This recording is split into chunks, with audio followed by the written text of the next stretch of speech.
Tayo ay magkakampi, hindi tayo magkaaway.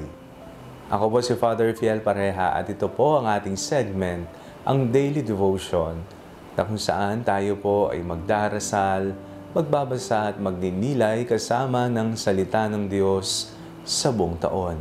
Manalangin tayo. Sa ngalan ng Ama, ng Anak at ng Espiritu Santo. Amen. Halina, Banal na Espiritu, liwanagan mo ang aming puso at isip nang maunawaan at maisabuhay namin ang iyong salita. Amen. Our Bible passage for today is from the Gospel of St. Mark chapter 9, verses 38 to 41, and I read it for you. John said to him, "Teacher, we saw someone casting out demons in your name, and we tried to stop him because he was not following us. But Jesus said, 'Do not stop him, for no one who does a deed of power in my name will be able soon afterwards to speak evil of me. Whoever is not against us is for us. For truly, I tell you, whoever gives you a cup of water to drink because you bear the name of Christ will by no means lose the reward." Isang paalala ang binasa po nating ebanghelyo sa ating lahat. Minsan, kinukonsidera nating kaaway ang ibang tao.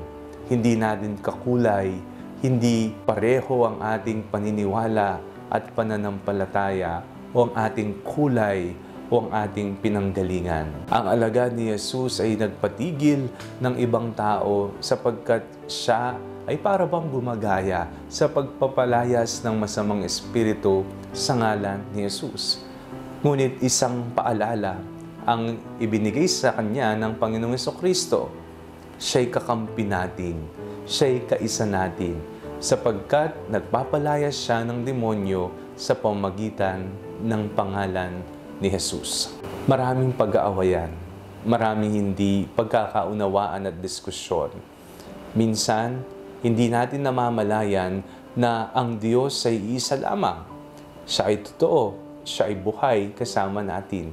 Siya ang ating pinaniniwalaan. Pero nagkakatalo-talo sa pamamagitan ng personal na interes. Ang tao ay mahilig magtaboy ng kanyang kapwa.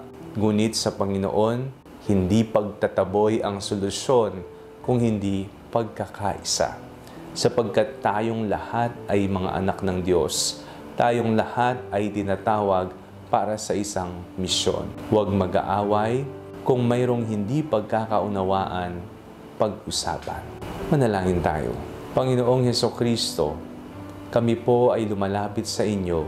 Bigyan po ninyo kami ng isang malawak na pangunawa at pagmamahal sa aming kapwa. Amen. Sa ngalan ng Ama, ng Anak at ng Espiritu Santo. Amen. Huwag po ninyong kalimutang i-like ang video nito, mag-comment po kayo, and share it with your family and friends. Ang panalangin bago matulog ay may sariling Facebook page na po. Huwag niyo pong kakalimutang mag-like at mag-follow dito, and do not forget to subscribe to our YouTube channel. I-click niyo lamang po ang link na nasa description ng video ito, o kaya naman po, just search Father Fiel Pareha. God bless you po.